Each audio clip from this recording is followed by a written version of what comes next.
Kakching Bazar ki khongnang mari fangbada leiba UCO Bank lut tawkhiba duda Chennaba Miwoi adu ngasi Kakching District Police na fagatpa ngamkhre. Police na fagalaba Miwoi adudi Naurem Rome chahini futaruk apokpa laikhidraba Naurem Gaurhari kawi Kakching sumak lekai kaithel macha parengdagi ni hairi. Police ke pawasina hai mahak mayum pale macha ani leire. Mahak hana Indian Air Force ta thabak tawramlaba matung yumda pothaduna leiba Miwoi ni hairi. Hiramasi ki matang ngasi numidang Kakching ki SP office ta pangthokpa paumi singa unaba amada DIG range to Jogesh Chandra Hawizam na hai tha asigi tara tarukta thokhiba thokdok asigi matang da Kakching district police ki additional SP operation Binoy Chongtham na luchingba SIT ama semduna additional SP law and order athokpam Romendrona assign toba achouba team ama semlaga thigalakibani hairi team masina chayol ama chupna thigatlaba matung case asigi main accused asi fagat pangam kibani Mahak Phagatkhre matung mahakna numit aduda sizinakhiba gari firol thang yauna potlam kaya fagatpa ngamle masigi mathakta mahakna numit aduda lut tawkhiba senfamdagi lupa lakh ahum lising ahumga chamanga ase recover tawba ngamle hairi mahakna makata na hai Phagatkhre Miwoi adugi mathakta Kakching district police na case ama lokhatuna numit aduda sizinakhiba nongmai yauna atai wathoriba potlam sing thigatpagi thabak chathari haiki Paumi singa unabadda SP Kakching TH Vikramjit na haikibada bank lut tawkiba numit adudagi hauna Kakching district police na SIT team semduna ahing nungthil khaiduna akan mamongda thibu humbagi thabak chathaduna laklaba matung ngasi numit 8 ni subada faba ngambani mara leiraba Miwoi ase fabada achoba thodang laukiba police ki SIT team Kakching gi CCTV leiba imung singamade mateng pangbirakhiba Miwoi singbo Kakching district police ki maikaidegi SP Vikramjit na thagatpa phongdokhi Kakching Bazar Liga UCO Bank da Thokiba Bank lut tawbagi incident adugi mari leina Kakching police station na lokatpa case tu haiba adudagi leptuna district ki form tawba additional SP na lead tawba special investigation team na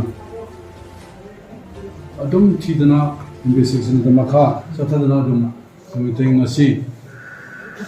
thobok getabi investigation tawda madugi isen da bank da changaga lutolba Miwoi do masin bil pung ohum tarpa adwaida ma arrest tawbang ngwi aduga phal Miwoi do di Naurem Romi masali sahi Niputaru Papaming Let Naurem Gaurhari of Kakching Sumang Lekai Kaithen Macha Parengdagini aduga paisa 3 lakhs amasung 3,500 recovery tawre aduga mahana selamba dress adugi mana sizinaba Phang adagi paisa hamnaba laptop ki bag de man mituda tongpa khungu adagi magi mamai da cover pa magi face mask sinba atai dressing kaya hamsu recover toy aduna mase koi Kakching district police na nahandagi leptana thabasi tawpon tamda hojigi mara leiba Miwoi akoina investigation makata na chatharaga aduda seasonariba mana kulai dusu akoi ngamnaba hojik kana thini aduga kano akoigi makata na investigation chathari aduga award paisa sing dusu loina recover tawna district police ki team na lepto bi honari aduna akoigi makata na leiba koi officer sing Kakching gi mayam ma nahandagi paisa maksu de 16 da laga adudagi akoi leptona dum honaraga SP ga akoi tunna team work out the kind of Panisi, Madugi, Loinama, a silva, Bortoba, main accused for Masagi, Matanda Mana, or the Toxic Tornado, Haga, I am the Quena, only between Aduna, Mahatan, the Santa court key procedure, Aduga, I need to Topa, legal formalities, Loinama, Pamum Topa, than the Subchana Panava, district police honor.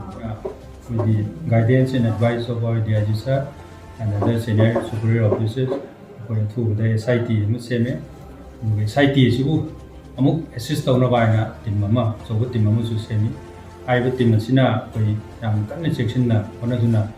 investigation chathana lakpani duba ngasi chin chapchana apta ama phaba sida case si create to hungame naina di site gi team system kuno mokusu tagali ani mas maroi budi khoi gi investigation sida koida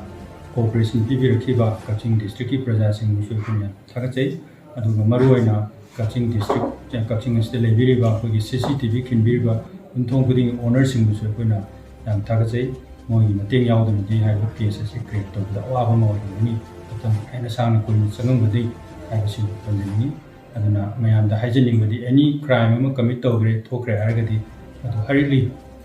athubada thana da paw information pibirapa marik sum paw pibirapa amusum thana gi investigation da full cooperation pibirapa adu gadi ko crime je athubada loina mu solve to ngamani hai bagi sum praja da thamja